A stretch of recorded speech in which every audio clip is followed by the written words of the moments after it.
Excellent. Hey everyone, welcome. It's Sean from Koi Market. I'm here with the MAKC, the Mid-Atlantic Koi Club, and we are doing our spring opening meeting. This is the first meeting of the year, and it's kind of become an annual thing, right? Every year we do a spring opening with the MAKC. We've been doing it with the Tri-State ZNA as well. We did that last weekend, and we also do winterization Koi Club meetings every year. So it's really cool to start out the season and then end the season with the Koi Clubs.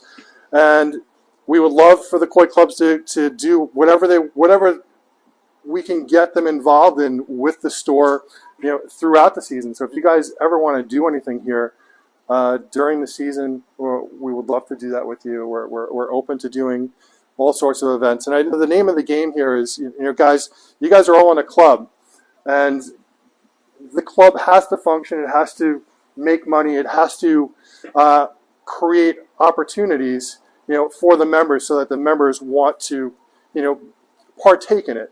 So anything that we can do to help in that area, we would love to do. Whether it's doing, just fun giveaways, whether it's doing fundraisers, anything that we can do to help the club, we want to do. So just let us know. Yeah. Can I say something real quick? Absolutely. All right. So. Well, introduce yourself. My name is Rich. I'm a vice president of the Long Island chapter, and I just wanted to tell some people because I know you can reach out to other states and whatnot, that the MAKC actually has other chapters as well. So if you're from another state, you might want to join the club. So let me tell you what chapters we have. We have a South chapter that covers Maryland, Washington, D.C., Virginia, and West Virginia. We have obviously the Long Island chapter, which is where we're here now. We have a Hudson Valley chapter, covers all the Hudson Valley. We have a chapter that covers, it's the central chapter that covers Delaware, Pennsylvania, and New Jersey. And you can find out who runs each chapter by going to makc.com. And then just click on chapters. And if you want to join, you can contact one of the VPs from that chapter, and they'll take you into the club. Most of the clubs meet at people's ponds, so that's really nice. You get to see not only the person's pond, but their filtration, how they run their pond, and what works for them. You can try and incorporate some of that stuff into your own. The other thing that the MAKC has, we were established in 1986, so we've been around for a long time. We have a koi medicine cabinet for emergencies. If for whatever reason Sean is closed, or your local place is closed, or they don't carry something, we have a medicine cabinet that we could supply as an emergency to our people. So you come and grab the medication, and then you refill it when you can. So that's a nice benefit of being in the club. The general knowledge of all the members, if you have any sick koi or things of that nature, you can come and talk to us about it. I personally have gone to people's ponds and have pulled fish and cured some some ailments on the fish, as some things of that nature. So there's a lot of benefits to being an MAKC member, and it's only $35 for the year, so it's very affordable to become a member. Great. Excellent. Thank you. Yeah, and one of the most important things that to get out of that is that there's a wealth of knowledge here within the Koi Club. So various people within the club, various members, various heads of the club, they all have knowledge that they've been building for many years. And the idea here is that everyone that is part of the club should tap into that, because everyone's got questions when it comes to taking care of their fish, whether it's aquatic plants, whether it's fish, or how to build or filtration. There's so much knowledge here. So joining a club is it's great for the hobby.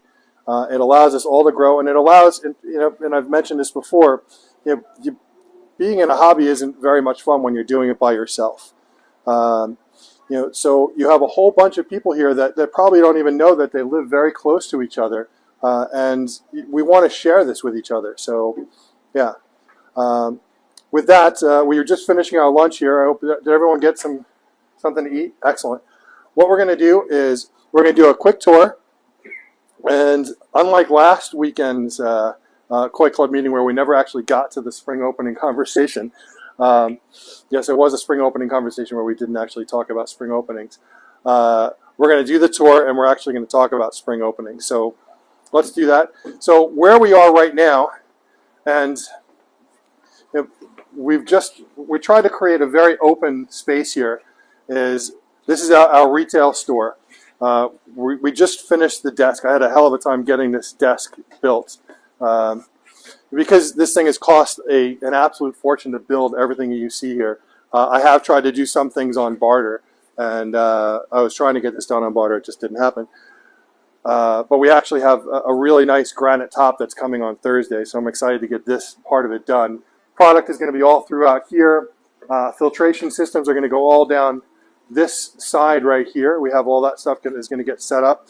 I wanted to try and do this kind of like an Apple store, where you walk in and you can put your hands on the product. So this will be a table of UVs and aeration. This will be a table of all pumps, so you can actually see each of the different pumps, and we can go over each of the products that we sell. The idea here is that it's not just in a box. You'll actually be able to put your hands on it, and you can ask questions about it. And yeah. Over on this side over here, the plan is, and I think I told you about this before, but I bought out a PetSmart a couple of years ago. If you guys know Chris Hayes, he runs the Bonsai. He's been housing all my fish tanks. I bought out 80 fish tanks from them, and he's been housing them in his warehouse for the last 3 years, and we're finally starting to move them. I've known for a long time that I was eventually going to build all of this. So I bought these, just thinking that, all right, one day we would do this. So this whole area over here is going to be all aquarium tanks. It's going to kind of go down here and wrap around. This shelving will go here for, I guess, aquarium supplies. It's a new area for us. And then over here, you're standing in the fish tank right now. I think we're going to do probably just top-down goldfish, because we sell a lot of goldfish too. The idea for the fish tanks was to do other types of pond fish and some high-end goldfish. And then we'll do some top-down tanks along here for more goldfish. Maybe some other types of pond fish. All right, we'll come this way. Come on around. The idea here was I wanted, so what was here was a greenhouse just like that hoop house over there. And I knew that I wanted to rip it out and just put the store here that fed right into the Tosai house. So come on this way, guys.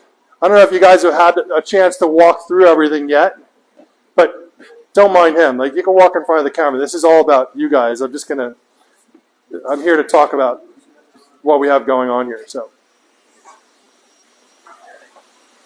this is actually, you'll be able to walk into this greenhouse. This is all coming down here, so that you don't have to go into the store to get in over here. So you can just walk this way to come in.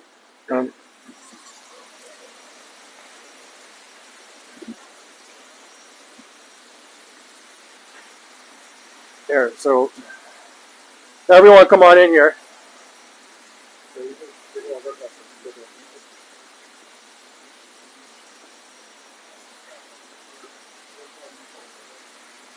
We'll do this. We'll do this quickly, just because it's warm in here.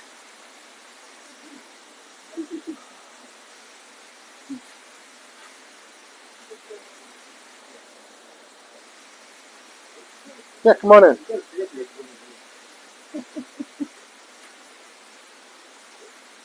So this in here, this is our Tosai house. So Tosai being up to 1-year-old koi. Right now we have some bigger fish in here. These fish are going to get moved over to the big koi house. We have all of our fish are in a quarantine that are coming out. They're going to fill all these tanks in here in the next week. So all these guys will actually move over there. Some of the fish in that tank will also move over there. Everyone, is Chris Hayes. LI Bonsai Supply. Oh, so hot. It is warm. So this is our Tosai house. So you can come in here, you can pick the smaller fish, and then we have the bigger fish next door. These are all custom Baki showers. They're 10-foot Baki showers. Baki showers, if you don't know about Baki showers, you have to send clean water to the Baki shower. It's strictly for biological. So what we have all over there We have our bead filters over there, so the water gets pulled from bottom drains to the bead filters, and a skimmer gets cleaned by the bead filters, and then it gets sent to the Baki showers. And the Baki showers are filled with media. Baki showers are filled with media, and it trickles down and basically oxidizes while it's trickling down. It's an amazing way to nitrify your beneficial bacteria. I can't think of a better way to do it. It is really difficult to make something like that look nice in an organic setting. When you have a formal pond like this, it is easier to have a setup like this. That being said, there is a different style that has a tube instead of a waterfall on it, and you can set it back and then set it up with fern cones and pipes that run along the grounds, and you can hide them in the background, and you can put the pipes on the ground if you wanted to figure out a way to get a Baki shower into your installation.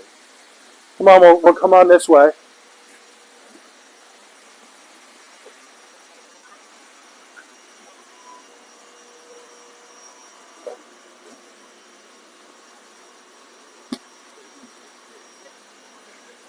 So we do bead filtration here. There's a million different ways to skin a cat, guys. There's a lot of different types of filtration. I personally like bead filtration. I like it because it works really well. It does a great job of both mechanical and biological. You can set it high, you can set it low, you can set it 100 feet away. You don't have to worry about the amount of flow like a gravity-style system that can easily slow down, and then the system won't work properly. With a bead filter system, you don't have those problems. With this system here, this is a custom system that we have a company called GC Tech make for us. So it has all custom internals that are specific to the media that we're using in them. As far as valves, we like to use Pentair valves versus using a regular ball valve. And the reason why I like to use Pentair valves is because you can unscrew the tops. Because once you glue something in, you can't really easily unglue it. All right, which means you have to cut everything out to make changes. With a Pentair valve, all you have to do is unscrew the top, and you can replace all the innards, from the top. You don't have to worry about any redoing of any plumbing. Any questions on this stuff, I'm happy to ask. I like to use 3-inch plumbing throughout on most of my projects. So when I do filter installs, if I can do 3-inch plumbing, I always try and do it. The reason why, the name of the game is what's called turnover. Turnover, and let's go outside because it's a little bit cooler outside. It's very warm in here.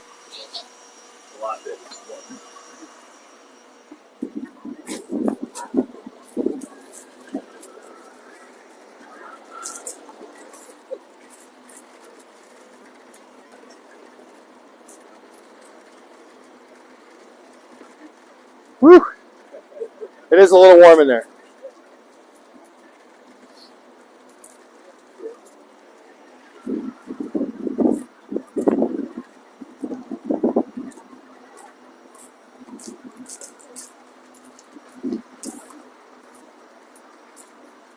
So I was explaining turnover, guys, and what turnover means is taking the contents of the pond and putting it through the filter X amount of times per hour. All right? The more times the better, because it's the more times you actually get to filter the pond. So let's just say, as an example, and without calculating head height and head pressure, you have a 1,000 gallon pond, and you have a 4,000 gallon an hour pump. What that means is that, well, according to this box, says 4,000 gallons an hour, you can actually turn that pond over 4 times in 1 hour. The smaller the volume of water, the more you want to turn it over, because the more toxic that pond can become as far as ammonia and nitrite are concerned. As far as the amount of solids that are in the pond, everything that you can get out of the pond, you want to get out of the pond. The more you turn it over, the more opportunity, as the water goes through the filter, you have to remove those solids from the water. So you obviously have to calculate head heights. Do you guys understand all that stuff? I know that you do. So head height or head pressure is really important when you're thinking about building your pond. So you go out and you look at a pump, and on your pump it says this pump can do 4,000 gallons an hour. Well, you still need to calculate horizontal, and vertical head. Okay, horizontal head is less than vertical head. Vertical head is the head that is the pressure that the water has to push up as it goes through. When it's in the water, it's neutral. So if your pump is on the 3 feet down, anything that's in the water doesn't count, but anything over the water now counts. So when you go vertical, you're actually going to lose pressure. You're going to lose flow. If you look on the box, any box of any pump, it's going to tell you the head pressure, and you need to calculate. All right, if my waterfall is 5 feet high, then I'm not calculating all the other potential loss of head pressure. But as an example, if my waterfall is 5 feet high, I had 5 feet high of head loss, and let's say it's just going to a waterfall box, I'm going to lose 5 feet of head loss. I look on the box will say at 5 feet, this pump will pump X amount of flow. Maybe a 4,000 gallon pump might only do 2,800 gallons an hour. So it's important when you're trying to figure out how much you want to turn over your pond that you're paying attention to all that, and you're trying to calculate all of your vertical loss. And the size of the hose also matters. As an example, I use all 3-inch plumbing in there. Now, the Performance Pro pump, an Artesian 2 1 horsepower pump, okay, is 2-inch. Artesian Pro uses the exact same motor, but it's 3-inch. On an Artesian 2 2-inch, I can only get about 4,200 gallons an hour max flow. If I take that same motor and I put it on 3-inch, I can get 8,500 gallons an hour. So the size definitely matters. Sorry. Anyway, I just wanted to explain that to you as we were going through that. So when I do our filtration here, I've gradually moved a lot of my customers to 3-inch plumbing when we can do it. So 3-inch pumps, 3-inch UVs, 3-inch internals on everything, 3-inch plumbing. If you're trying to do a lot of turnover, going to 3-inch on everything will only help. If you have 2-inch and you're trying to push more flow, you can after the pump you can hook that up with 3-inch, and you'll actually get a lot more. You'll have a lot less head loss, and you'll get a lot more flow by just going to 3-inch, even though it's a 2-inch pump. So that can definitely help you. It can hurt you if you're using there's different types of pumps. You have a mag drive pump, which is a magnetically driven pump, and you have a direct drive pump. Now, a lot of you guys I don't know, what kind of pump do you have in yours? External. You have external. There's also external. Who has a mag drive pump? You know what a mag drive pump is?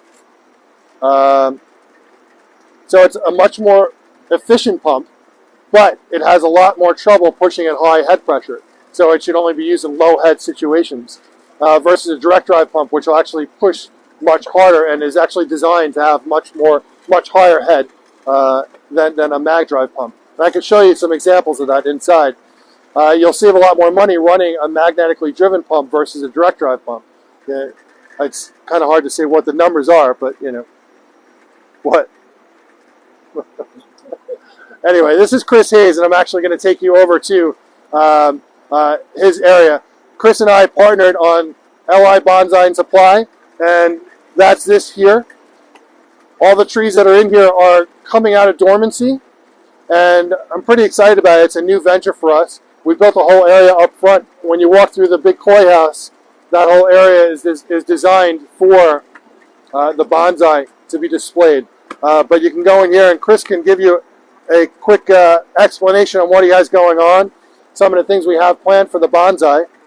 Chris, take it away. Yes. If you guys don't want me to talk long, I won't. I'm just,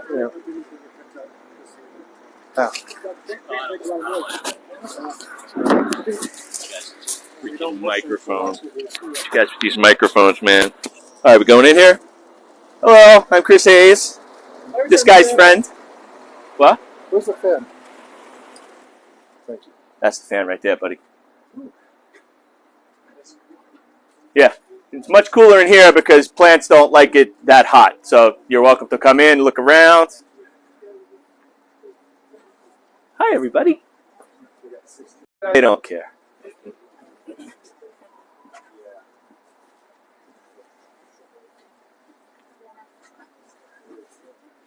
All right, good times, good times. All right, so like Sean said, this is a new venture for us this year. This came about because most of these trees are in my backyard, plus another 200 that are still at my house. So my wife was not pleased with the way our backyard looked. So this was a natural progression. It kind of feeds my hobby. I've been doing bonsai for quite a few years now. I'm pretty decent at it, I think. I'm not a master, although Sean every once in a while throws that term around. I am certainly not a bonsai master. I have a decent amount of knowledge. With Sean, we're looking to kind of make bonsai more approachable to the average person. Everyone hears bonsai and you see prices on certain things and it's just like the high-end koi, but everyone thinks there's no such thing as affordable bonsai. That is not true. We're going to try to carry a little bit of everything here. We're going to have classes. We're going to have guest lecturers here. Going to try to do a lot of stuff. I'll be here on the weekends. I'm always here for advice. We'll do repotting services, styling services, consultation services. We also buy trees, pots, if people are getting rid of stuff. I've always been doing that. I'm always looking for a new fix. So I'm trying to think what else. We'll have a full lot. We're not just doing trees. We're also supplies. We have a decent amount of pots, bonsai supplies, fertilizers, tools, everything that goes along with the hobby. That stuff will be in the main greenhouse store. Soils, some soils will be in here in bulk bags. Pre-mixed stuff will be in there. I'm always available for any questions. I hope that people really get into the hobby as much as I'm into it. That's kind of my goal. I want other people to enjoy it as much as I do. So what you see in here, we will be doing tropical, but everything in here is hardy. Yeah, this is the cold house. So what as Chris calls it, the cold house. So everything in here has been in dormancy for about 3 months. More than 3 months, but Yeah, it needs like it needs like 3 months, but it's been in dormancy since October. So they need to go dormant for a period of time so that they can get their proper growth for the following season.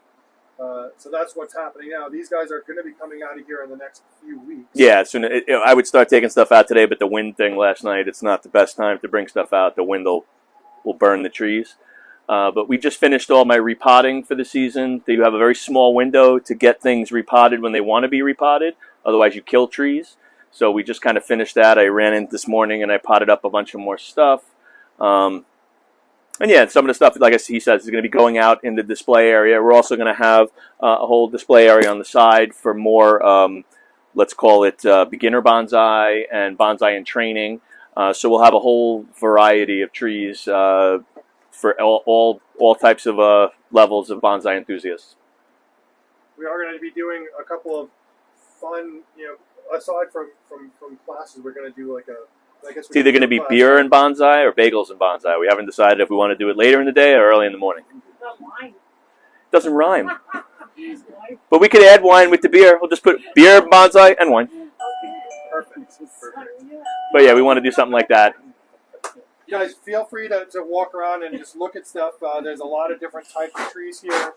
Any questions, feel free to... Just be careful. Just try and stay towards the middle, because if you're bumping into something, it's probably a branch. That can make a $1,000 tree a $50 tree. Yes, it can happen. Uh-huh. I've actually done that. But Chris, come on over here. No. If you I said, so Chris was just working. Who's the gentleman that was William Badley. Will Badley. So William Badley is what would you be? What would his a bonsai carver? The bonsai carver. He specializes in carving deadwood on trees. So he did this U over here. That none of that looked like that. That's all man-made.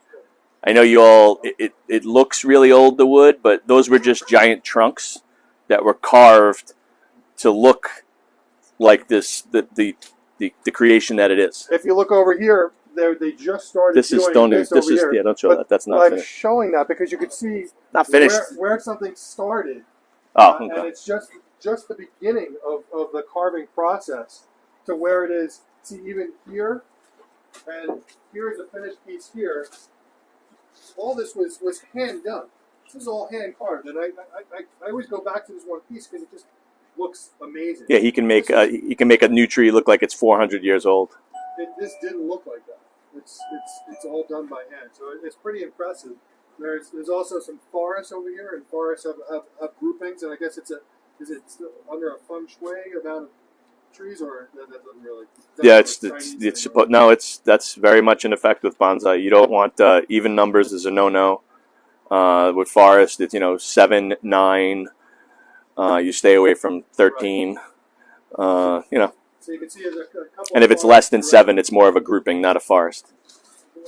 Grouping, not Yeah, it's like a group planting.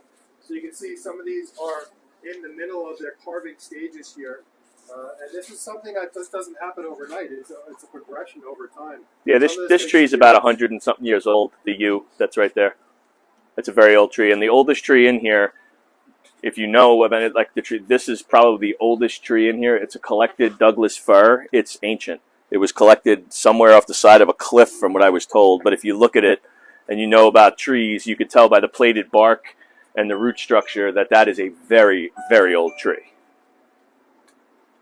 It's not styled yet. We're just making sure it was healthy before I put wire on it and get it to. But next time you come by, that'll be styled and look completely different. If you look closely at a lot of these trees, they actually just did a lot of the wiring as well. So you can see, although everything's starting to fill in here, you can see each one of the branches on this tree is actually wired so that the branches are going to go in a certain direction. And the flow of the way this goes is all part of learning the art of bonsai. But please, go take a walk through, and then we'll head on over to the next building. Woo! That way I don't take up too much time. Take a walk through. Take a meander around. Would you block me in? You put me in the worst spot ever. Question. Yeah. Is there tropical bonsai? Yes. And cold climate bonsais? These are basically zone 7 hardy. The tropical stuff, this greenhouse is way too cold for the tropical right now. Probably in about another month, we'll start bringing tropical out. We have them in a heated house, but I don't have all the inventory in yet. So as soon as it's warm enough out, we'll bring them in. But those have to be either inside in the winter or in a heated greenhouse. This greenhouse is technically not heated. It's just kept from freezing. So this just never reaches below 32 in here. So there is like a colder climate bonsai and a tropical? That's what this, yeah. So all of this stuff is basically, you can put it outside if you really wanted to, but guys like me don't do that because you can break pots. And some of these pots are a couple $1,000, so I don't want to break a pot, so we keep them in here. And as long as they don't freeze, you just keep them at 32 degrees, everything's fine. But the tropical, you can put them inside in the winter. They can stay outside in the summertime, and we'll have all that stuff. This one here is absolutely beautiful. That's one of my favorite trees. So like that's one of my crowning achievements as a bonsai enthusiast, because that tree doesn't come around very often like that. And that was styled by the gentleman that originally did the styling. This is an Italian bonsai artist named Mauro Stemberger. And then Will Badley came in and carved it up for me. So I'm very happy with that tree. That tree that's not for sale. Probably ever.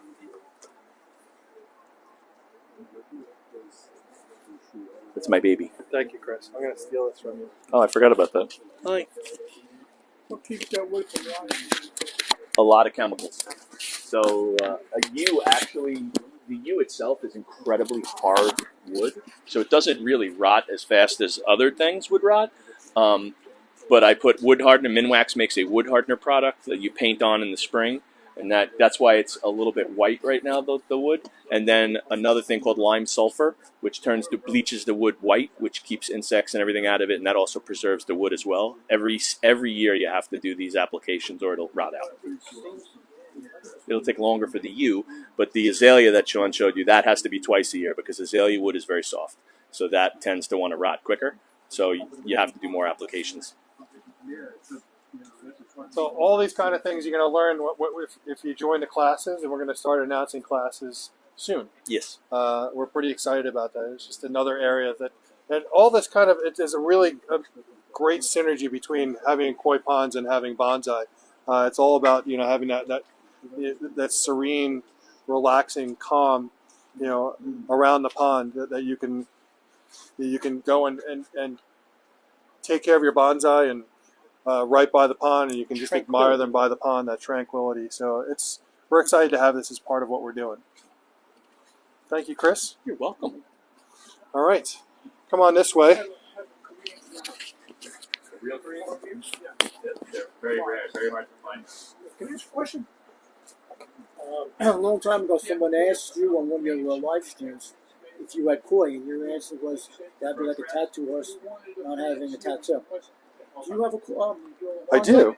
I don't have bonsai, no. Oh, you have bonsai. I don't have bonsai, but I do have a koi pond. Yeah, I know that. Yeah. I was wondering if you had any bonsai. I don't, because I would kill it. Because Chris had mentioned that he has aquatic wood garden. And I was just wondering if you ever tried it, and if that's a product of Viagra. I tried it at home. It worked out very well. Yes, thank you. I don't have time. You know, I know that if I did have bonsai at home, I would probably end up killing them. Yeah, I would. I just don't have the time. I can have one here and admire it here, because I know that if I don't take care of it, somebody else will. Crystal water. Yeah. Yeah. All right, guys, we're going to move on.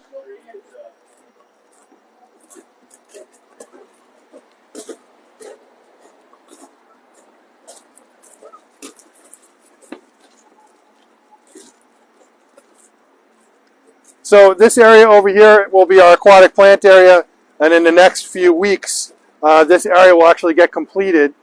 We'll actually put a little bit of a covering over this because it's intense heat here, and it'll just burn out the plants.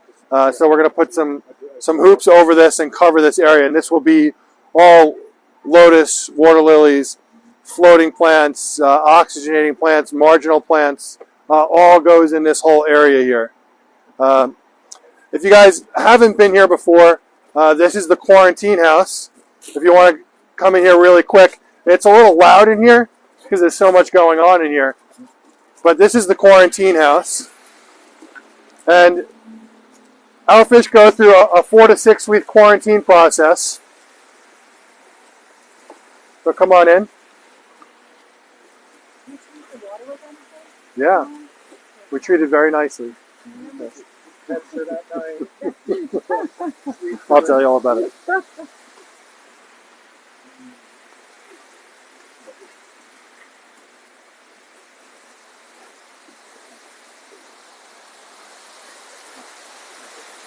So this is our quarantine house.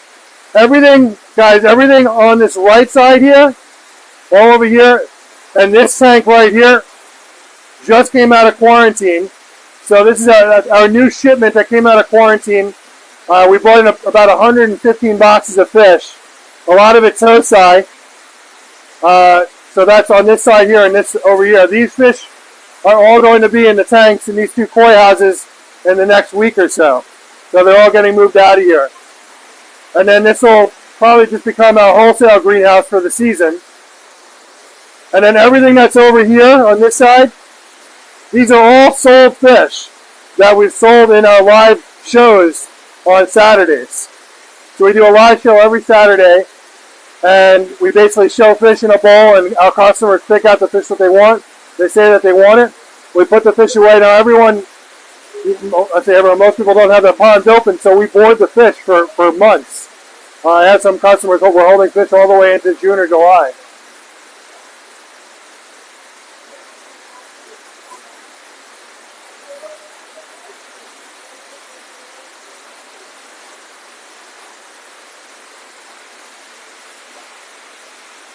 Any questions about anything, please feel free to ask.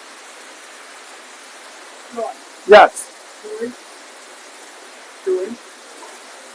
These are all 2 inch. Legacy. Huh? Legacy? Legacy, not 3 inch? You had this stuff before? I don't know what you're saying. Why did you put 2 inch on? You just put why is that 3 inch? So for these, I'm running all 2 inch systems, and you can't put too much. You don't want to put too much flow, so the amount of flow that's going through them is just the right amount for these systems. So it's exactly what we need it to be. So you have a separate pump for each one of these? Every separate filter, separate pump for every single tank. We don't share water, then we don't share nets, we don't share bowls with anything in here. Everything has its own. Yeah, very careful about that. How do you disinfect these when you move them out of quarantine? Well, how do we disinfect? I don't disinfect them. No, there's nothing wrong with anything in here, so there's no reason to disinfect so you it. just put another back in? Yeah. We treat the fish. There's no reason to disinfect unless there was, God forbid, a major issue, which we've never had a major issue. We go through an entire process of treating the fish, and then we go to Kennebec Labs. We send all the fish for what's called KHV testing. We do gill snips. We did about 90 gill snips throughout all these tanks. They go to a lab. They get tested for what's called KHV, which is koi herpes virus, which, again, God forbid, like, you don't ever want something like that. But we all test for that. I will say that whoever you're buying fish from, whether it's me or somebody else, if they're not KHV testing your fish, don't buy the fish from them. That's just, that just needs to be part of what you do. I don't care who you get it from, as long as they're quarantining their fish and they're KHV testing their fish. If they don't do that, you're opening yourself up to a potential problem. So at least you know that if someone's testing, they're doing everything possible to make sure that you're getting a healthy fish. All right, let's go to the last greenhouse.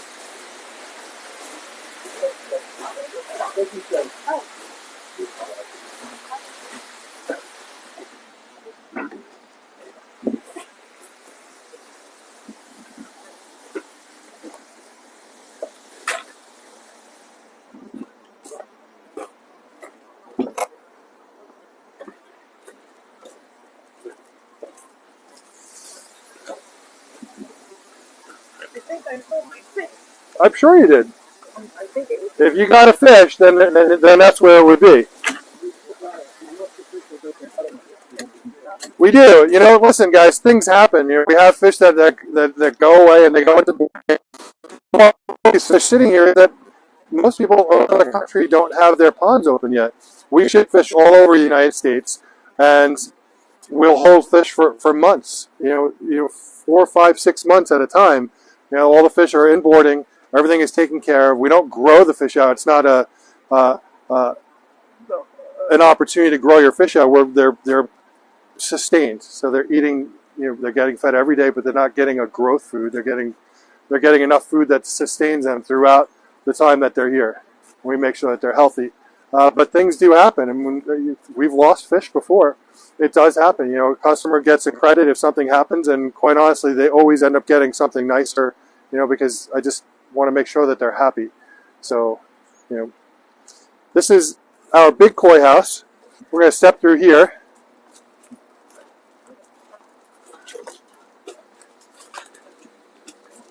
You guys can go around to the right.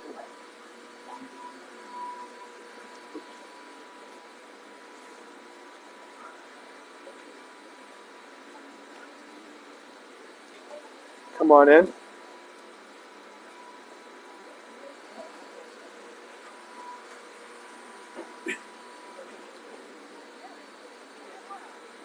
So if you guys have any questions, again, about filtration, please don't hesitate to ask. You can walk around that way so everyone can get around.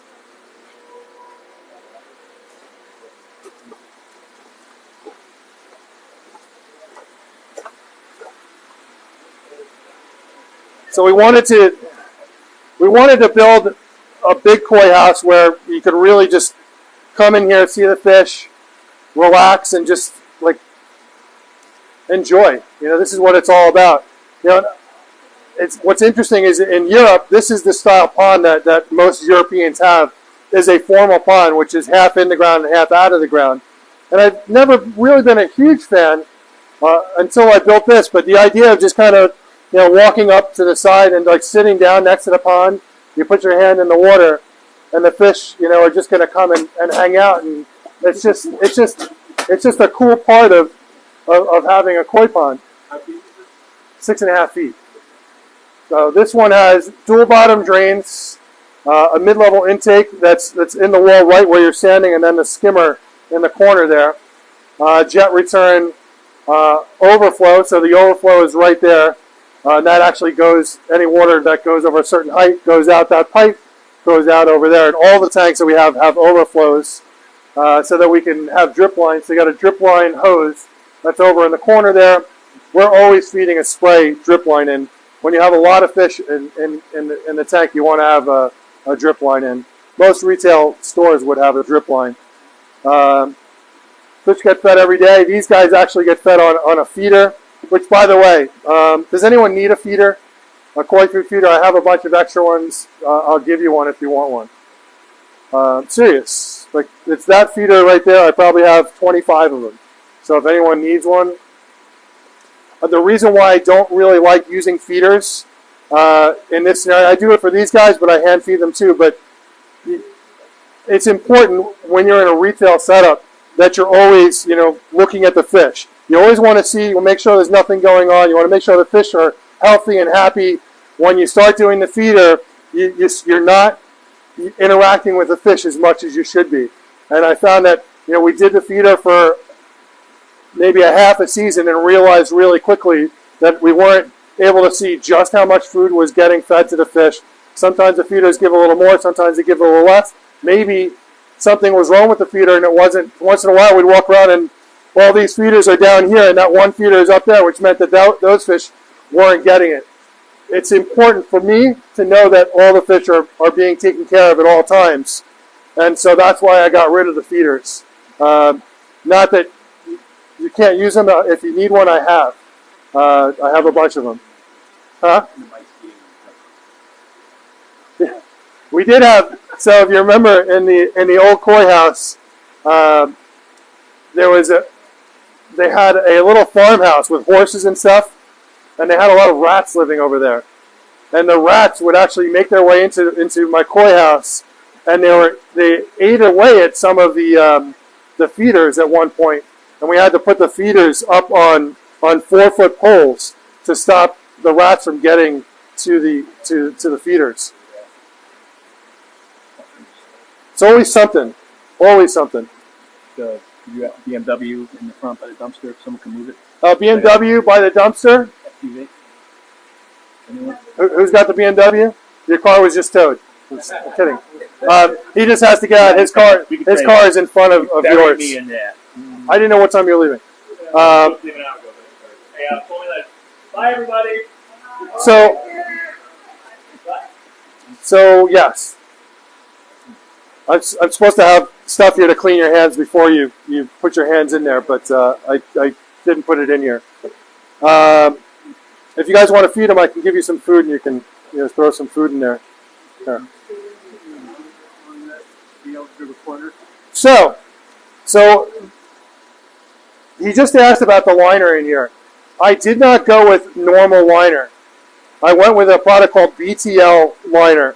Now, you cannot, on regular EPDM 45 mil rubber liner, you can't really get that in a shape unless it's made by the manufacturer in a shape. So I wanted to do away with having to deal with lots of folds. When you're doing a formal pond like this, you'll have a lot of folds in the corner areas. It's doable. I call it liner origami, and you just have to sit there and you have to go and you spend time folding. And what I did here is I was able to, because I used this company and it was very expensive, I wouldn't advise it using it on an outdoor pond. But for here, I was able to give the exact size, and literally in a couple of minutes, we took it, put it in there, spread it out, and the liner was in, and it was done. It took way longer to put all the drains in and everything else because this stuff was pretty thick. Different than liner, you couldn't actually see when you're penetrating the liner to do all of your returns and your intakes through the liner. You couldn't feel where any of the holes were for anything. So you had to put a nail on one side and actually push it through to find out where the hole was for every one of the holes. It was interesting. But the nice thing about this is that for a formal pond, you can get away with pretty much not having any folds. So that was the benefit of this. And with us in retail, we did have some scenarios where just you're constantly putting a net in the tank and it's rubbing up against the liner. We had some holes in the liner over time, and I wanted to do something that was a little bit more durable. And quite honestly, doing any type of gunite or surface or shotcrete or anything like that was just out of our budget. So this is what we ended up with. It's called BTL is the name of the company. And if someone's interested, I can certainly hook you up with them. It works out really nicely for a formal pond. I think they could do rounds as well. Round, square, rectangle. They can make a bunch of different shapes. So it's definitely a good product if you want to do a formal shape. but good question. Yeah. Any other questions? We do the questions and answers. People can Yeah. All right. Well, we'll head on back over there and we'll talk about spring openings. And you guys want to grab a cookie or a donut on the way out? Please. Otherwise, I'll end up eating them. That's so similar to RPE. To what? The RPE, the propylene one. I'm not sure. It almost feels the same. It might be. I don't know that term. So, yeah, I've always used EPDM up until this point. So, I know, you know Drohan? That Drohan? Ed Drohan. That's All the ecosystem. Sat Harbor. I think I know him. I think so. There's those big earthen bomb pots you've been using RPE, and they come in like 200 by 200 sheets. Oh yeah. Okay. And you can seam or like they do custom shapes and everything like that. So they do the same thing here. They seam all this together. Yeah, They weld it together. And the first time they did it, we actually went with a different version of the material, and it had some leaks. Yeah, so we put it in, we tested it, and I was like, we had some leaks, but this one works pretty good. This is thick. 30 mil. This is 45. Yeah. RP's 30 mil. Yeah, it's very thick. It was heavy. Not as heavy as liner, but it was heavy for what it was. Yeah. But are you guys CACs? Yeah. So you have to. Those pressure filters that warranty. We'll talk about that stuff. Yeah. Trivial question. Yes. You have the urn like you have out there. Yeah. She wants to put two of these guys in front of it. Where can we get that? Stocky shelves? Yeah. I have a few left. Yeah. What size do you need? She like the one with the red, and she wanted. Are you talking about the fish? Or are you talking about the shower? Fish. No, I have two left. I mean, these are for sale. I have 4 total left. That's this Ishiro, and the Tachi. That's all 40 of them. In fact, the other day, the big one have a 39-inch one. When we picked them up, they weren't in boxes. So when we went to ship them, we had to go get custom boxes made. So I called all the customers that bought us. It's $25 box with all the stuff that has to go in it. And one guy backed out with 2 fish, and within 5 minutes, someone else scooped up the fish that he didn't take. I can't believe how quickly they went. Right. I wasn't here for that show. Did you watch that? No. Like, everyone was literally fighting over the statues. I mean, they were fighting. Like, people were like, "Oh, I said it first," and they were fighting. It was we sold 40 statues in an hour and a half. Yeah, that's what It was crazy. I was really surprised. Yeah, we have that. That one. We have that. We just got them in. I love it. It's gorgeous. Yeah.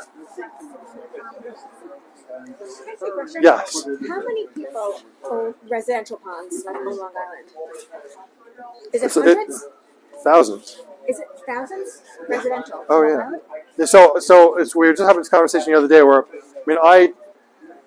I probably have 400 or 500 customers. Residential. Yeah, residential. And one of the other guys that we're working with on pond builds, he handles a few hundred just for spring openings. And then there's another guy that he knows that has 400 or 500. I mean, that's only 3 guys. On Long Island. All on Long Island. Yeah. So there's a lot of them out there. It's become pretty popular. All right. So let's talk spring openings. I'll come over. I guess I'll come over here so that everyone go behind the counter.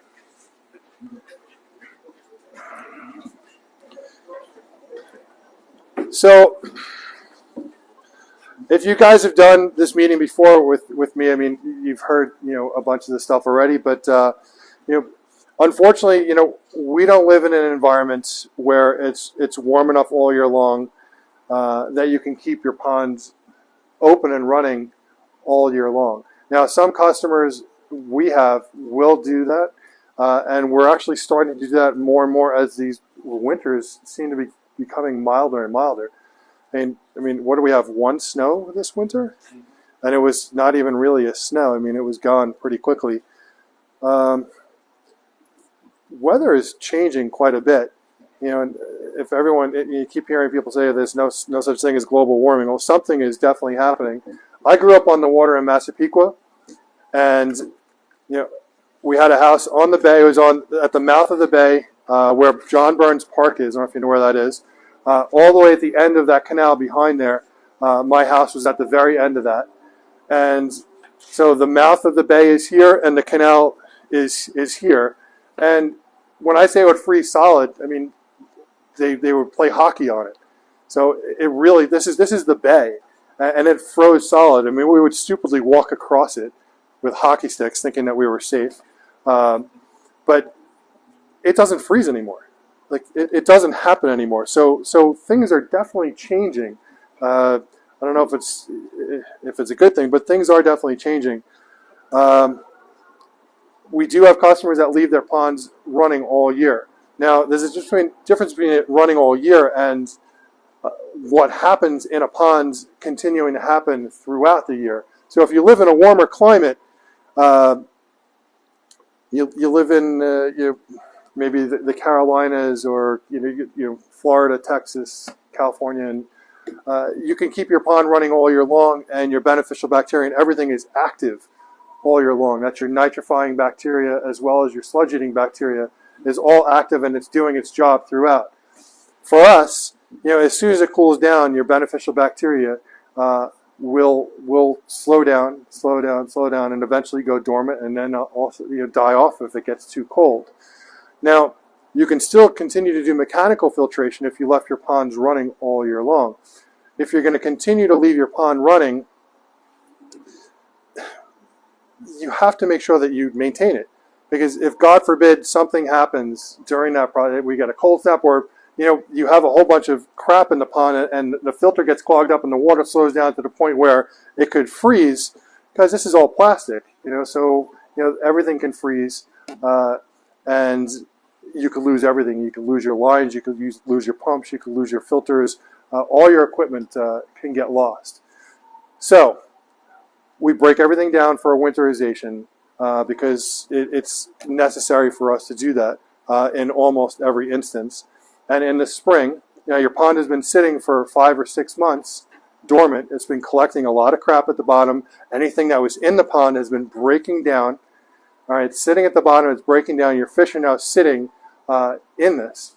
All this detritus that's sitting at the bottom, it's harboring bad bacteria. It all turns into a toxic sludge, and that's whether you have a pond with just liner or you have a pond with gravel on the bottom, you're still breaking down all this crap at the bottom of the pond. And listen, we have some customers that they don't want to do spring opening. They just start up their pond, and it is what it is, and they just deal with it. And every year the pond gets worse, and it gets worse, and the fish start to get sick, and they start to lose fish. And then they ask, well, why is this happening? This is not a set it and forget it. And a lot of these guys that will build ponds for you were taught a sales pitch that was, you don't have to take care of it. It'll take care of itself. It's an ecosystem. Well, you know what? An ecosystem can work really well when it's running all year long.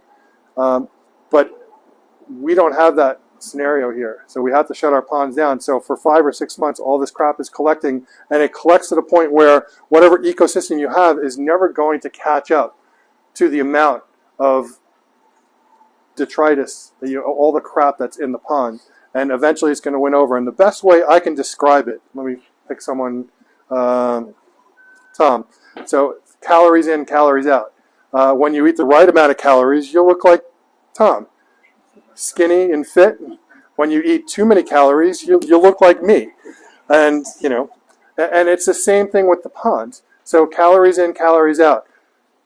Too much nutrients, the right balance of nutrients. The right balance of nutrients, your pond can sustain itself, everything's fine. Too much, you start getting string algae. You start collecting debris in the pond. you start having issues with the pond. Your water clarity starts to go down. And I mean, like this versus this. It's the same thing. I mean, that's the easiest way that I can explain it here, guys. So with that, we need to clean our ponds out. And we clean ponds out that have bottom drains. We clean ponds out that don't have bottom. We clean ponds that don't have, that just have liner. We clean ponds that have rocks at the bottom, whether it's gravel or big chunky rocks. When you have rocks at the bottom of the ponds, it looks nice. The problem you have is leaves, debris, any kind of waste falls in between the rocks, and it breaks down and it turns into this sludge underneath the rocks. So no matter what type of pond you have, you got to clean it out. It's really important. So I don't actually have any pond vacs here, and the reason why is because we've sold pond vacs in the past, and I just have never, other than the commercial vacuums that we use for our jobs, I don't find that they work very well. So we've tested the Owase, every version of the Owase vacuum. I've tested every version of the Metalla vacuums. There's a trick to using all of them, especially with the Owase vacuums. It's you have to pay attention to the sounds that the vacuum is making when it's switching between it's pulling and pushing modes. You have to know exactly what's happening, otherwise it doesn't work very well. They kind of work to an extent. If you have a pond that has rocks on the bottom, having a vacuum is problematic. Tom is on spring openings right now, and as I said before, we're doing 1 a days, 2 a days, 3 days. 3 days would be 3 small ponds. 2 a days would be 2 medium-sized ponds that take anywhere from 3 to 4 hours a piece, and then 1 a days would take anywhere from 2 to 4 guys a day to finish. And we actually have 3 teams that go out every single day for 3 months during spring openings. We do about 250 spring openings every year. Going back to spring openings though, so it's really important that you do have the tools that you need to do a spring opening if you're going to tackle this yourself. I'm happy to do it, or I'm perfectly happy to walk you guys through doing a spring opening. It's not easy, it's a pain in the ass to do, but it can definitely be done. So things that you need to have a holding tank, and it's a place where you can put the fish. You need to have proper pumps so that you can take water from the pond where the fish are sitting in and put it into the holding tank, so that you're taking the water that's the same exact temperature as where the fish are in before, and you're moving it over to a holding tank. So where they were before, it's perfectly stable to where they're going to go into. This holding tank needs to be kept out of the sun.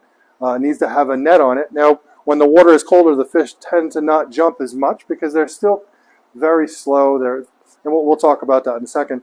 But they can jump, so you want to make sure you have a net over the tank. All right, so let's start from the beginning. You're emptying. You decide to do your spring opening. So you want to empty your pond out. You want to make sure that as many water spigots as you have around the house are turned on. Just having one hose is not enough. Because you're going to want to clean the pond, you're going to want to rinse the pond, you need to make sure you have good water pressure, and then you're going to want to fill that pond up as quickly as possible. It's really important to get that pond filled up quickly. So we're going to empty the ponds, we're going to take the fish out. You're taking your fish out, and I apologize, I don't have things open. You want to have certain tools. All right. Guys, this is what's called a pan net. Can you guys guess why it's called a pan net? It's pretty obvious. So a pan net is a way for you to corral the fish. And what I mean by that, so a lot of times you'll see guys, and you'll see them on TV, the way they're handling a fish. They're taking fish out, and they're taking it, and they're actually picking it up with a net. They're using like fishing nets, crab nets, all sorts of things, and they're literally taking fish out, and they're picking it up with a net. You should never do that. All right? And the reason why you should never do that is the weight of the fish can actually damage the fish. The fish is going to jump around in the net. You can split their fins. You can break their fins. You can break their dorsals. and it's removing what's called the slime coat from the fish as the fish is being handled. What this does, this net is meant to corral the fish. So you're going to bring the fish up to the side, and you're going to bring it to the surface of the water. And when you have that fish to the surface of the water, you don't lift the fish up out of the water with this. You use what's called a koi sock. Do we have a koi sock anywhere that's open? No? All right. And I'm doing this because you guys need to see how a koi sock works. This is a koi sock. It has two open ends. This end and this end. They're both open.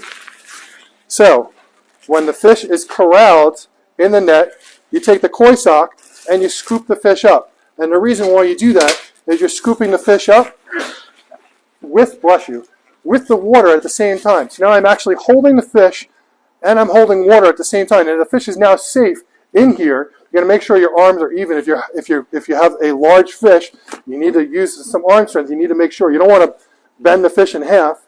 You're going to pick the fish up and you're going to hold the water and the fish like this. You're going to take the fish, you're going to bring it over, and you can do it one of two ways. You can either dump it this way, or you can take the net, put it in the water, and drag it through, and the fish will come out the other side. Okay, it's invented by the Japanese who handle fish on a daily basis. They created what's called the sock net. Now, when you're picking water up, and the reason why this is mesh at this end, water is very heavy. The fish is heavy too. You're going to pick this up. You're going to release your hand a little bit, pull this side up to let some water out, so the water will actually go through the mesh here. So you have just enough so you can pick the fish up and the water at the same time. Very easily bring the fish over to your holding tank. And now the holding tank is going to be, you want to make sure that when you set the holding tank up, it is not sitting in the sun where the sun is going to beat down on it. Okay? You take whatever aeration, I'm assuming, and I'm making an assumption here that everyone has aeration in their pond. If you don't, you need to have aeration in your pond. We'll talk about that in a minute. You're going to take the aerator that was set up in your pond, move it over to the holding tank. So you still have, oh my God. You still have aeration running in the holding tank. Once the fish are in there, you're going to take a net and put it over. So the net that you used to close your pond, that was sitting over your ponds, you want to take that same net, move it over to your holding tank, just keep it there, keep it secure. The fish will stay there, they'll stay safe. God forbid you need to leave the fish overnight. You know that the fish are in there, they have aeration, there's a net over it, they're safe, not a problem, it's out of the sun. All right, so koi sock, pan net, important tools to have. You want to empty your ponds. So emptying your ponds, you want to have some kind of clean out pump. And there's various types of pumps you can use, but you want to have a pump that doesn't have an open end. So could you use the pump that may be in your skimmer? Sure, but on a lot of pumps, it's going to have an open end on one side. If you put that pump in and start emptying, you may suck up one of your fish. It happens. You guys, I don't know if it's ever happened. We've seen it happen. It's good that we own a store that sells fish. But it can happen. So you have to make sure that you protect the pump. You put something around the pump if you're going to put it in the pond and suck the water out. If you're going to empty it another way, sure. Thank you. So we use these. This is from Easy Pro. So it's two sizes of cage. You don't need the big cage. The smaller cage, the pump goes in this and it has a net that wraps around. So if you're using a pump that has an open end on one side, at least you know that the fish aren't going to get sucked up into it. And this thing is not going to get clogged because it's a huge cage. Works out really well. You empty the pond out. Fish are now out of the ponds. You need to power wash and clean the ponds. Now, The bottom drain. absolutely. So if you have a bottom drain, and I'm glad you mentioned that, if you do have a bottom drain, a lot of you guys have a bottom drain type setup, whether it's a gravity fed or it's going through a bead filter setup. You can set up your equipment first and then use the pump to pump out the pond, obviously keeping an eye on the water level. If you're going to catch your fish, you want to wait till the water level is probably about 6 inches from the bottom. And the reason for that is when you're trying to catch a fish, if the water is too high, you're going to try and catch them. They're just going to swim up and around the net. It makes it much more difficult. It's going to stress them out even more.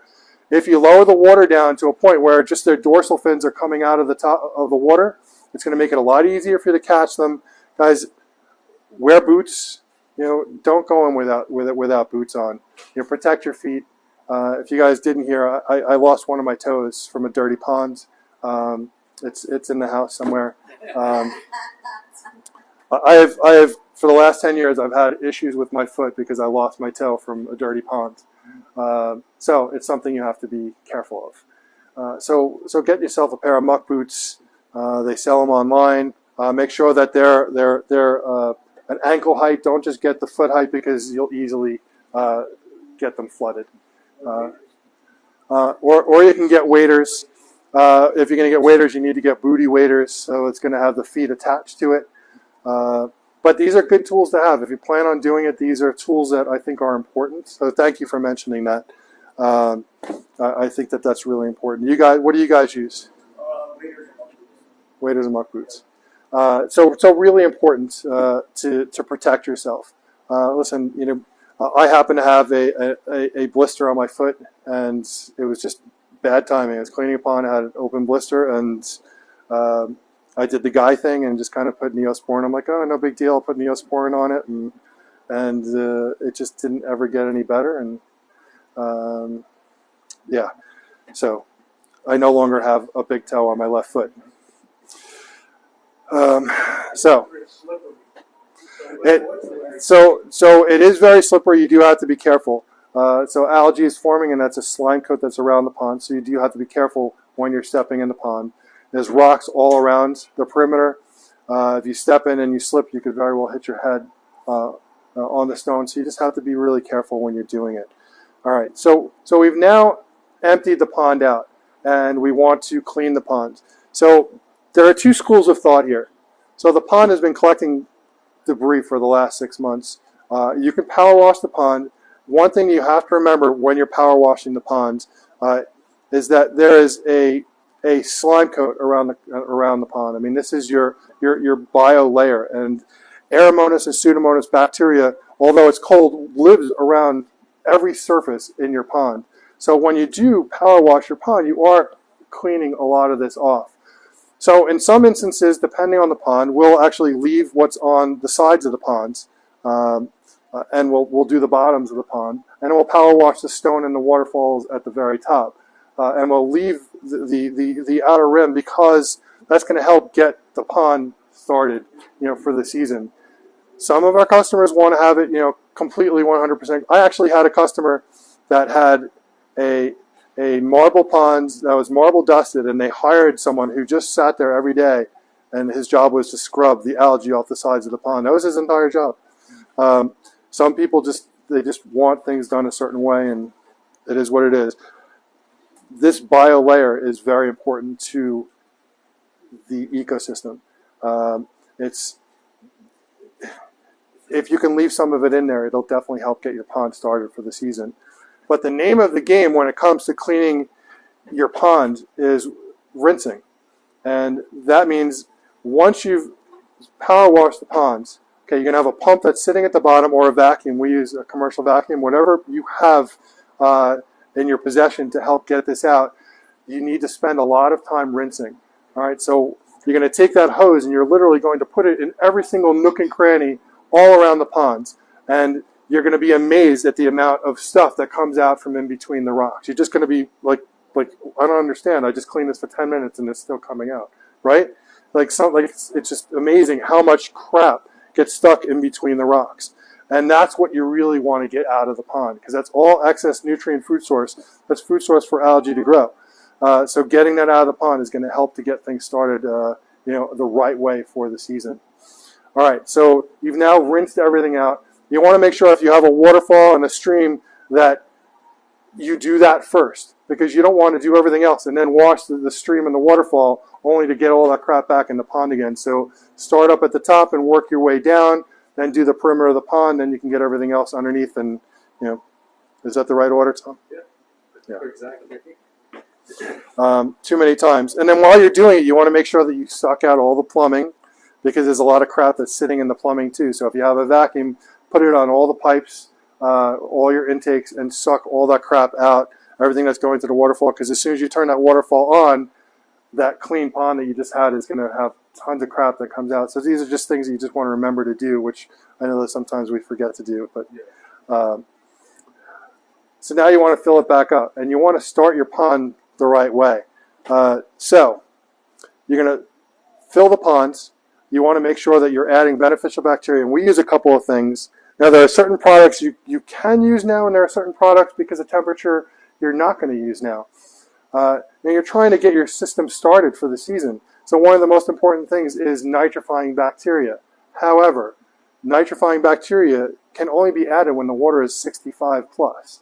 Otherwise, you're literally you might as well just take it and pour it in your toilet bowl, because it's just too cold for it to get started, and it's going to end up dying off before it starts to actually perform. So the water needs to be around 65 just to add it in.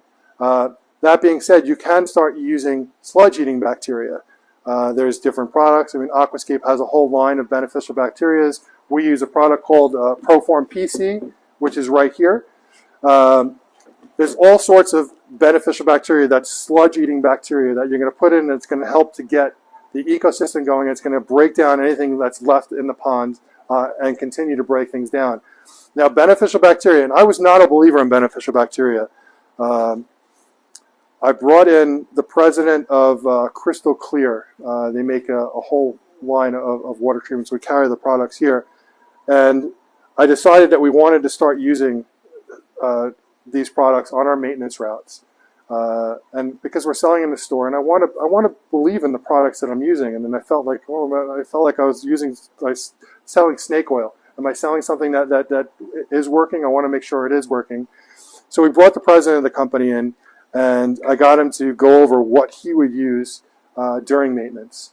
And there were 3 products that he would use, and one of them was Muck Off, which is a tablet. And this is separate from the stuff I'm going to go over here, but Muck Off, which is a beneficial bacteria tablet.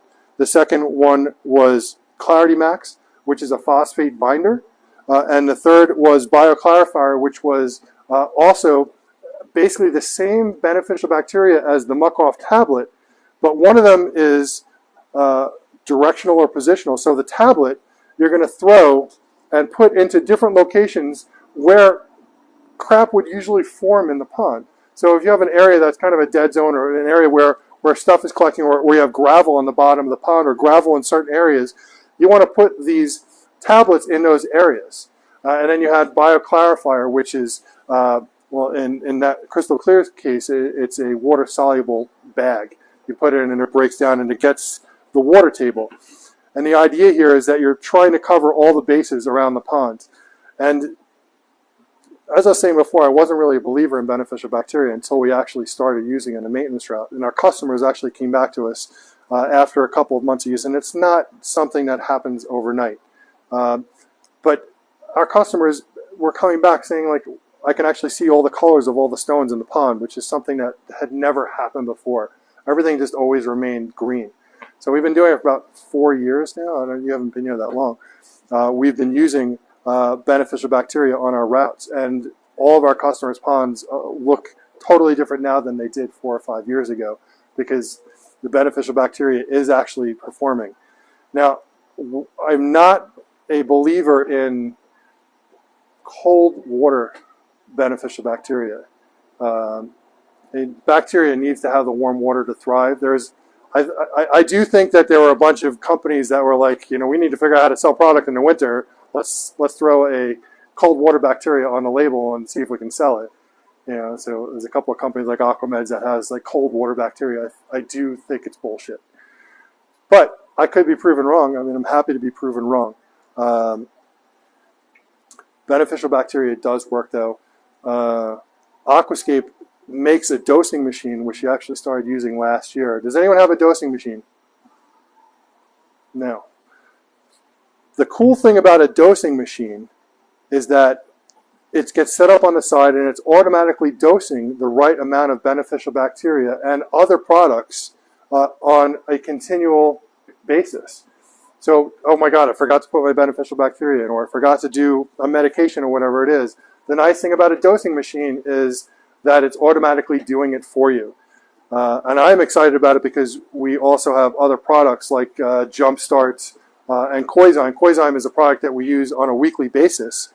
And I'll talk more about that, but we can actually put that in the dosing machine and it can be continually distributed without you having to remember to do it on a weekly basis. So if you guys are looking at ways to upgrade your ponds, a dosing machine is actually a really good idea.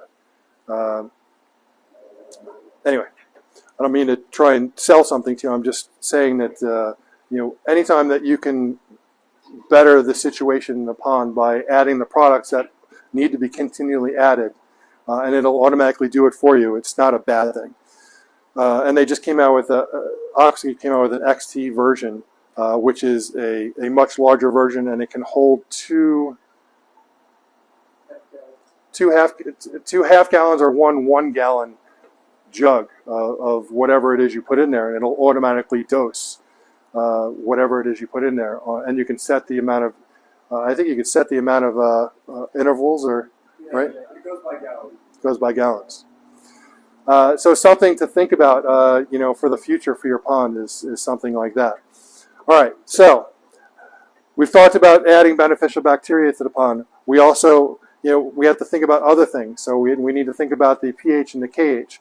And when we're dealing with pH and KH, we're always, we like to use baking soda. Now, various companies have different products. Microbe Lift makes KH Booster. When you're adding baking soda to the pond, it's going to do a couple of things. It's going to stabilize your pH. And what that means by stabilizing it, it's going to buffer, which means it's going to keep it at level. Okay? Now, your pH is going to fluctuate a lot between day and night, and it's actually going to change every time it rains. Every time it rains, every time it snows, which is why in the wintertime, we're always checking our pH and KH in the winter. It's really important because rain and snow will make your water very acidic. And so adding this will definitely help with that. So we add, at a minimum, even if we're not able to test, we'll add baking soda to the pond anywhere from every 2 weeks to every month, depending on the ponds. So when we're setting up our ponds, you want to, and when we like to keep our KH at a level of 125, and guys, there's a bunch of parameters that are really important: ammonia, nitrite, pH, and KH. Okay, phosphate also important, but when it comes to KH, it's the most important parameter that nobody tests for. Okay, when your KH is really low, your beneficial bacteria then they're working super, super slow. And they're almost working in slow motion. All right? You want to keep your alkaline about 125. And has anyone ever done a KH test? You have? I know you have. So when it comes to KH, so it's the type of test it is that you're trying to turn the water from one color to another color, and the amount of drops it takes to turn that color from blue to yellow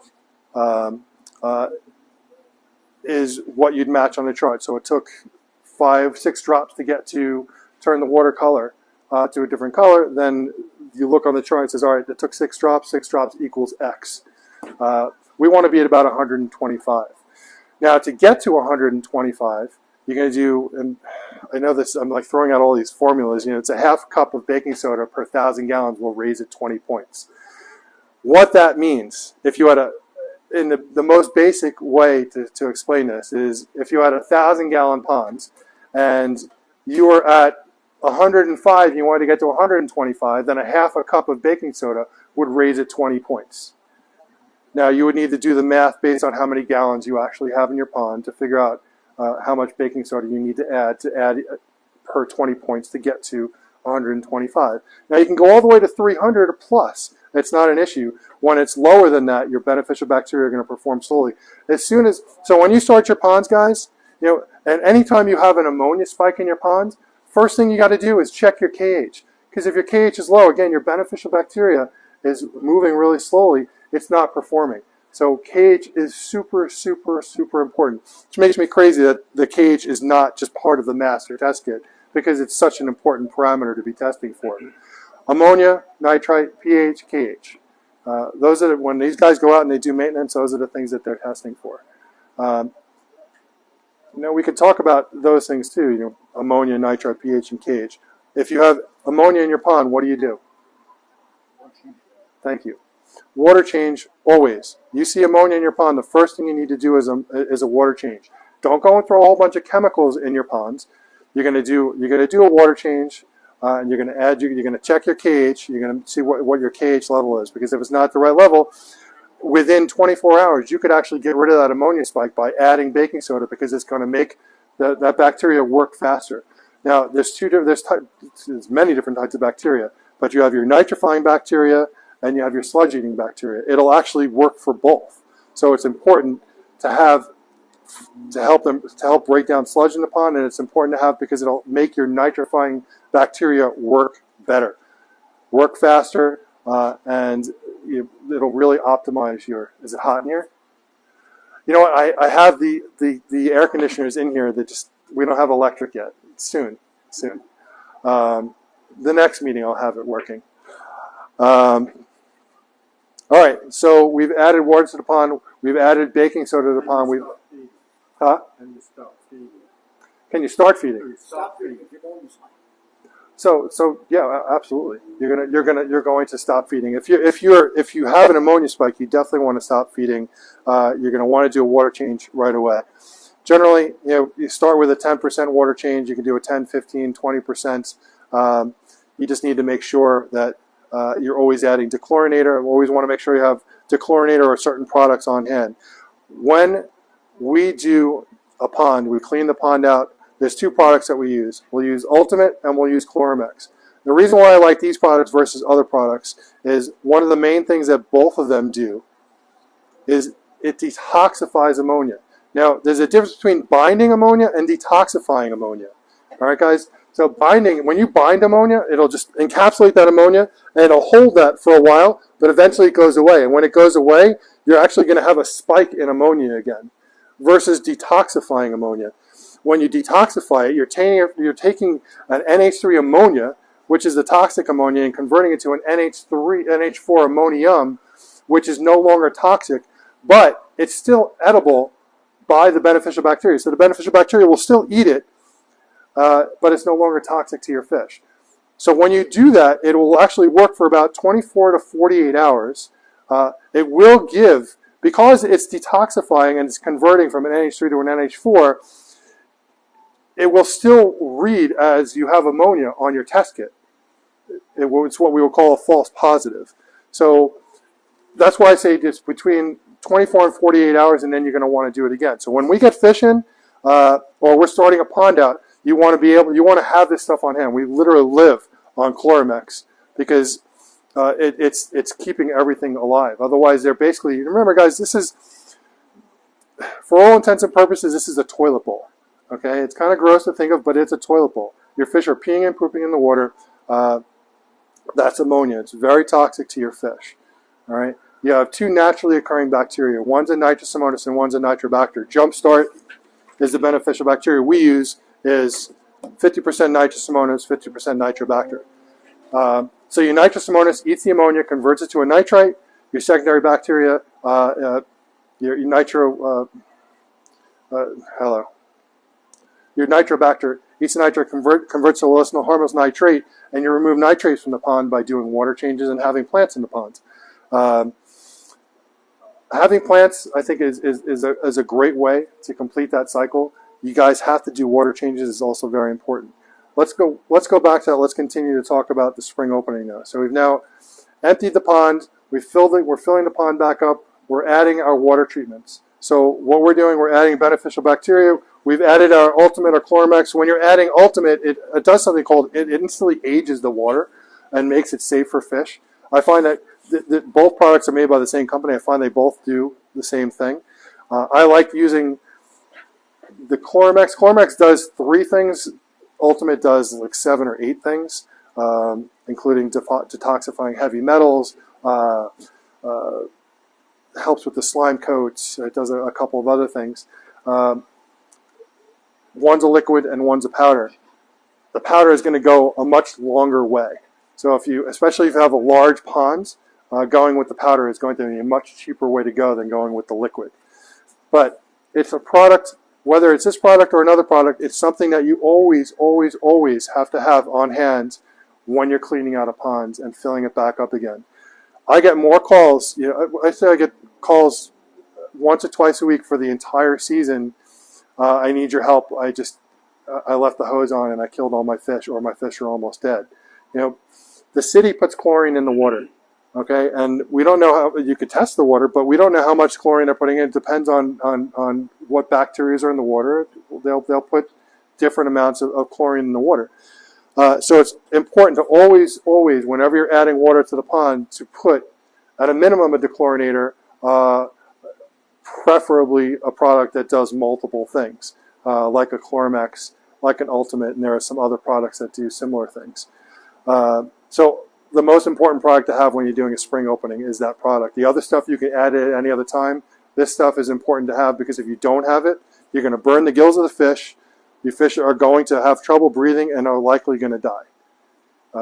It's very common. Like I said, I get calls all the time. I left my hose on. I think I killed all my fish. It happens all the time. So we've now filled the pond back up. We need to put the fish back into the pond. So putting the fish back in the pond, one of the most important things, your fish have been sitting in a tank outside the ponds for X amount of hours. That water temperature is now likely much warmer than the water that's in the pond. What do? You need to slowly acclimate the fish to within 2 degrees of the water they're sitting in to the water that they're going into. Okay, otherwise you could put the fish into shock or put them under severe stress.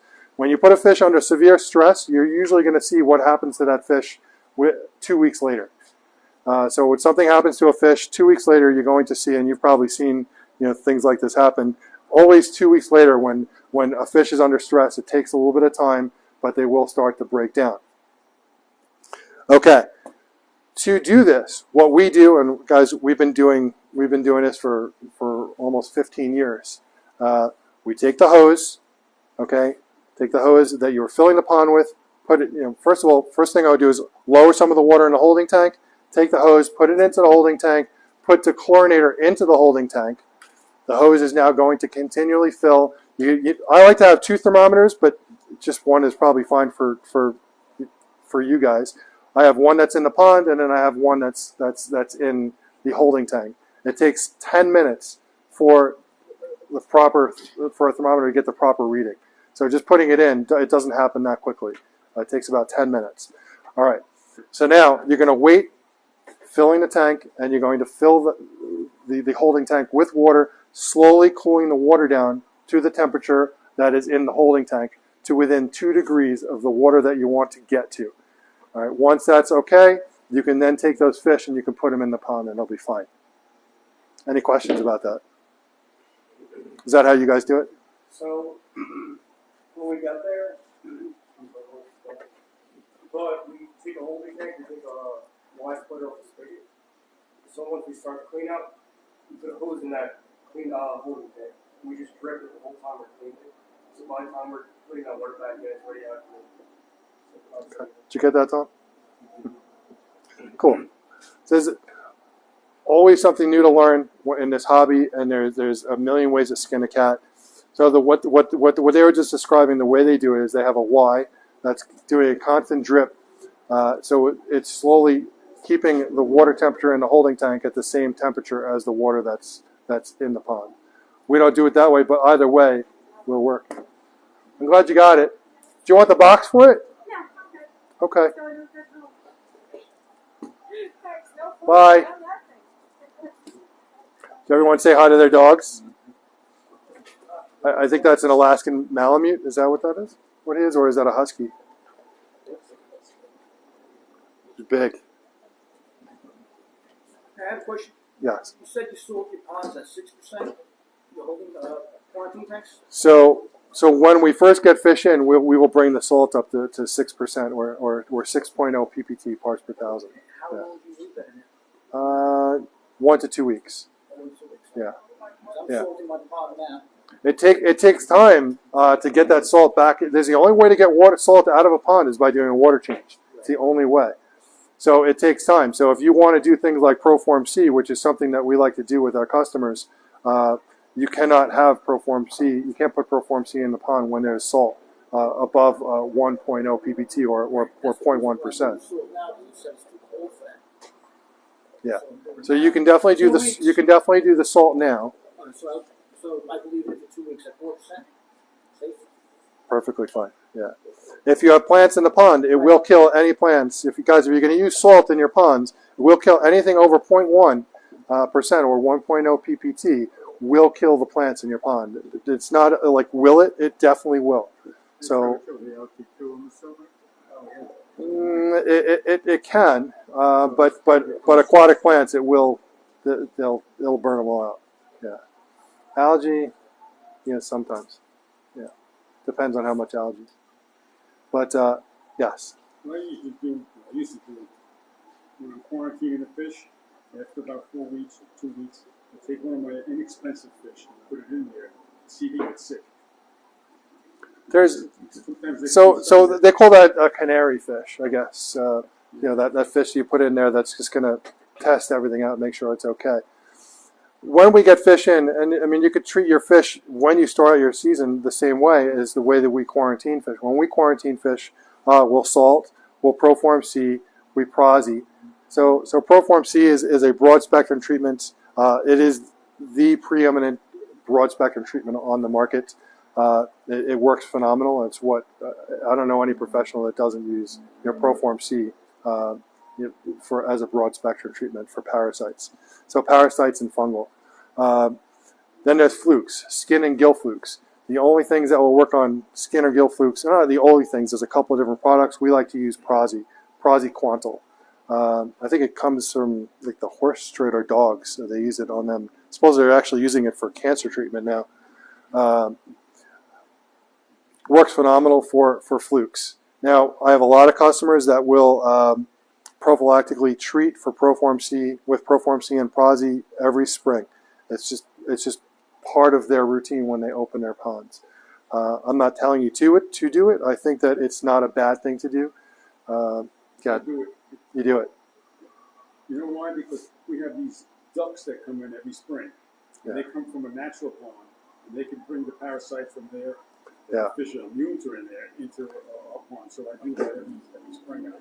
He's brought up a really good point. The most common way for parasites like flukes and anchorworm to cross over from one pond to another is from birds. So bird lands in one pond, fish have something, flies to another one, it's on their legs. Now the new pond has it. When I tell you, like every pond has parasites, I'm serious. Every single pond, whether it's your super healthy pond or your maybe not so healthy pond or your not so healthy pond at all, every pond has parasites. It's your fish's immune system that keeps them at bay. Okay, the lower the fish's immune system, the more chance it is for parasites and bacteria are opportunistic. So if the fish is really weak, if the fish rubbed up and pulled a scale and opened up a wound, that bacteria is going to set in. A parasite is the fish is really weak. The parasite's going to drill through that slime coat layer, and that's when an ulcer forms. So it's really important to do certain things. That's why we like to use Proform C. We like to use Prozzy. We like to use Koizyme. Koizyme is an excellent product for the prevention of ulcer disease. It's not a medication. It's actually a bacteria that outperforms the bad bacteria, which is why it's a product you use on a weekly basis throughout the season. Which is why I'm excited about the dosing machines, because we're going to use the Koizyme in the dosing machines. Now, although it's a refrigerated product, it can last for a year outside your refrigerator. So if you're going to use it in a dosing machine, it's just going to get used up in an X amount of time, and it's like a non-issue. So we're going to try it this year and see how it goes. Just something we're going to test out. Always learning something new. Any questions? Proform C, that can't be used with salt, or it can be? It can't. You cannot. It can't be anything. Listen, if you talk to Kimberly, she will tell you. Kimberly is the owner of Koi Care Kennel. It's anything over 0.1% or 1.0 ppt salt. Unless you have a salinity tester, you're not going to know for sure. I wouldn't risk it unless I knew that the salt was out. Having a salinity tester, guys, is definitely a good tool to have. Some of these other testers you want to have in your toolbox. Obviously having the various liquid testing products is really important. I find the sticks do not work or are very accurate, so I wouldn't use the sticks.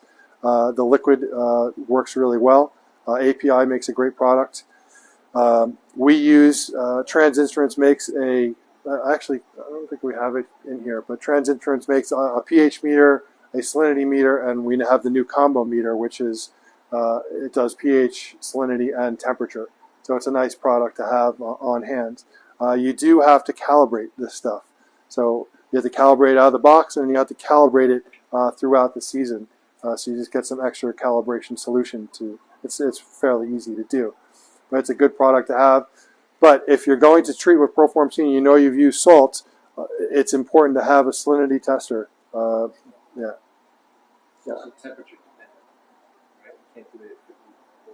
Yeah. So with Proform C, you can't put it. You can't use it under 50 degrees.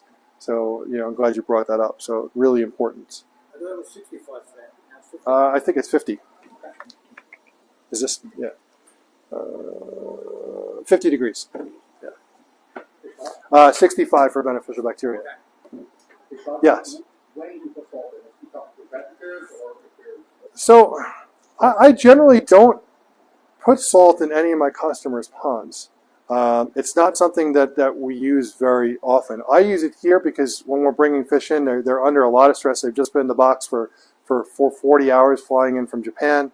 The salt will definitely help them de-stress. It can also help with various parasites like ick. We use Proform C for ick though. I generally don't use salt as a medication, but it can help with other ailments. So for us, I've never used it for algae. No, do you use it for algae? Well, I dumped in a 40-pound bag at the beginning of the season. Yeah. Last week. Within a couple of weeks with water changes, it's gone, but it seems to keep the algae back as well. Interesting. That's what I do. I have 2 bogs with stones in them. Because when I walk in my gate, I don't want anybody falling into a 6-foot pond. Yeah. So I have a bog there, and it gets a little bit of the algae in. So I drain the pond about halfway, and I throw the salt, a lot of salt. So that the plants aren't in the water. Oh, but yes, this is now. All plants, Right. I throw that in there, and at the end of the day, there's something like 11 o'clock at night, and it was like a little screen is all dying. It's been in there 1 week now, exactly. And all the stuff is at the sides of the line, like a power washer. Interesting. They just drop. You're cleaning filter pads 2 times a day. Yeah. But everything just... Because it's got to suck all the crap out that's now died. Everything just died. Right. But that's a 4% solution. Right. So, and it's working. I brought low level of salt. I find it stripped of the slime layer, and I think that helps to keep. So you keep it in all the time. Yeah, but somewhere between an half and 1. Okay. So there's a lot of uses for salt, guys, and everyone has, I guess, their method. We've discussed putting an entire 40-pound bag of salt, and obviously it depends on the size of your pond. Not just going to arbitrarily throw a 40-pound bag, and you need to know the size of your pond. So what salt solution were you bringing it to? To what? 0.2. 0.2. Okay. Like I said, I dumped 750 gallons yesterday. Right. I'll do another 500 to 700 next week. And before you know it, it's done. Okay. Very interesting. What about you? Do you do salt? I usually don't, but I have salt now because I have one fish with a bacterial issue, and just to keep the fish able to breathe better and de-stress. And Right. I have 0.6 right now. Very interesting. Salt is a good tool to have around for a lot of uses. Like I said, we don't generally use salt for our customers' ponds, but if we have to, we know we can. Any other questions? Yeah, one more. Yes. Being that the weather's still cool at night, like, 34 degrees, 36, would you turn on the bottom aerators, or you still going with the top? Yeah. So the way he's asking it, derives from the aeration getting moved in the wintertime.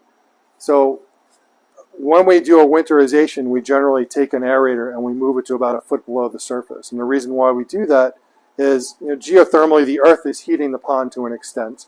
The fish are staying at the bottom where it's warmest. And, we put the aerator about a foot below so that we're not sucking cold air from above ground and sending it down to the bottom, which would basically supercool the entire pond. So what you're asking is whether you can turn that aerator back on, sitting on. I think at this point you're fine. At this point, it should be a non-issue. So we actually started opening ponds at the beginning of March, getting aerators running. So you want to have your aerator running at this point. You're feeding oxygen to the beneficial bacteria to start to get them going. And it is still cold, so your bacteria are getting slowly ramping up. But I think it's okay. Yeah, I think you're fine in that instance. But in the winter, as you're heading into that colder climate, you don't want to be sucking that cold air from above and sending it down to the bottom. We actually, in a lot of cases, what we'll do is, especially does anyone have a bottom drain with air? No. When you have a bottom drain with air, what we'll do is we'll disconnect the aerator from the bottom drain with the air and then just run a separate line over the side of the pond so that we don't interrupt the existing aerator with a bottom drain. We install them all the time, but I guess it's not as common. So, yeah. So I got a question for you. Are you draining the pond just to clean the bottom out, or is it because you want to? We're draining the pond because we're literally rinsing out all the crap that's in the pond. So it has nothing to do with the water from last year. No, the water from last year is fine. And like I said, when we treat it with the Ultimate Chloromex, it ages that water right away. It instantly ages it. We've been doing this for 15 years, and we've never hundreds of customers every year. We've never ever had an issue. Everyone has a different way of doing it, though. So again, it's what I tell my customers that have been doing something a certain way for a certain amount of time, and they're hesitant about changing is, if it's not broken, don't fix it. If that's the way you've been doing it, I don't want to be the one to tell you to change the way you've been doing things. Stick with the way you've been doing it because that's what's been working for you. I think that makes the most sense of all of it. If this is how it's worked and your pond has been successful every year, then continue to do it that way. What I will say is that your pond is an ever-evolving ecosystem. Your fish are getting bigger. You're adding more fish. Your fish are changing every single year, and therefore your pond is also changing along with it. So what worked last year may not work this year, depending on what life you have living in your pond. So. Any other questions? What was that? That's not a question. All right, my phone's about to die, but if you guys don't have any other questions, I think we covered most of the bases when it comes to opening your pond up. There are things that you should consider doing depending on predators. A lot of our customers are forced to continue to put a net over the ponds, after they open it back up again. There are various products that you can use. You don't necessarily have to use the tighter mesh that you would use in the winter. You can use a half-inch or maybe even a 1-inch hold net that is not as obnoxious on the pond when in season. Sometimes there's no way around stopping a predator other than putting a net over the ponds. Unless the pond was built a certain way, a lot of these ponds were built in a way that just invites predators to come walking right in and taking them right out. There's a downside to training your fish. If your fish are very friendly, they're not going to be afraid of anything until it's too late. So it's one of the things that you have to think about. It's also a downside to having a crystal clear pond, because if you can see your fish, then everything else can see your fish too. I had a pond fly over the other day. Yeah. Very low. Yeah. Maybe 5 feet from the top of the pond. They can see, one second, they can see, hundreds of feet from up in the air. They can see everything. Yeah. The hawks go for the rats. They have no interest in the fish. Yeah. Yeah, it'd be like Steve Borkowski. He stays up there all night. Yes. Put like a barricade on the water surface. Sorry, say again, what? You can put a barricade on the water surface to keep it. Can you put a barricade? I mean, I have some customers that have put various things on the pond. Lou puts a fence over the ponds. So a lot of our customers will say, oh, put fishing line over the pond. So different products do different things. So fishing line is great for diving birds, but is not necessarily going to stop a heron or a raccoon. A heron is just going to walk up to the pond and is going to go down, and it doesn't matter if you have string all over going across the pond. He's not going to care about that. But a diving bird can actually see that fishing line. If you ever go out to a fish farm anywhere in the country, you're going to see they have fishing lines crossing all over the tops because it stops diving birds from coming down. Raccoons, the only thing that's going to stop a raccoon is having netting on the pond, and even then they could figure out how to get in there. Heron can be stopped with various products. The sensor sprinkler can work, I find, on the more naive heron and egret, where they're younger and they're a bit more scared of anything that moves. The older birds, they don't care about anything until you actually walk up to them and scare them away. They're going to stay there. So having a net over the pond is probably one of the only things that's going to help. If you are able to build some kind of protection for your fish in the ponds, having some kind of cave for them is going to help them. Otherwise, they're fully exposed. Having some kind of floating island, anything that they can hide under. If you live in an area where predators are a problem, it's only going to help your fish. What was that? Yeah, get something 4.5 feet down. Yeah. So making your pond the proper depth. That's why I was saying that unfortunately, when you train your fish to eat out of your hands, they're not really scared of much until it's too late. But having a pond that's the proper depth, if you're hopefully you did that ahead of time, can definitely help you because the fish have a place to go that the birds and prey can't get to. Predator control is one of the biggest things that we talk about throughout the season. It's a constant conversation at my store. I left my hose on and killed all my fish. Raccoons ate all my fish. And how do I take care of the algae in my ponds? So, Did I check for ammonia? And did I check for ammonia? So ammonia is really important to watch out for. As you guys start up your ponds for the season, there are certain things that you need to check. You don't need to check ammonia and nitrite levels all season long, generally, once your pond kicks in. But in the beginning of the season, you do need to be really careful about it. You mentioned food before. It is really important, one, that you have aeration, because aeration is doing many things. Aeration is feeding oxygen to the fish. It's feeding oxygen to the beneficial bacteria. That's your nitrifying bacteria and sludge-eating bacteria. Aeration is creating current and flow. So if you put it in the pond properly, you can help to have it push debris towards a skimmer.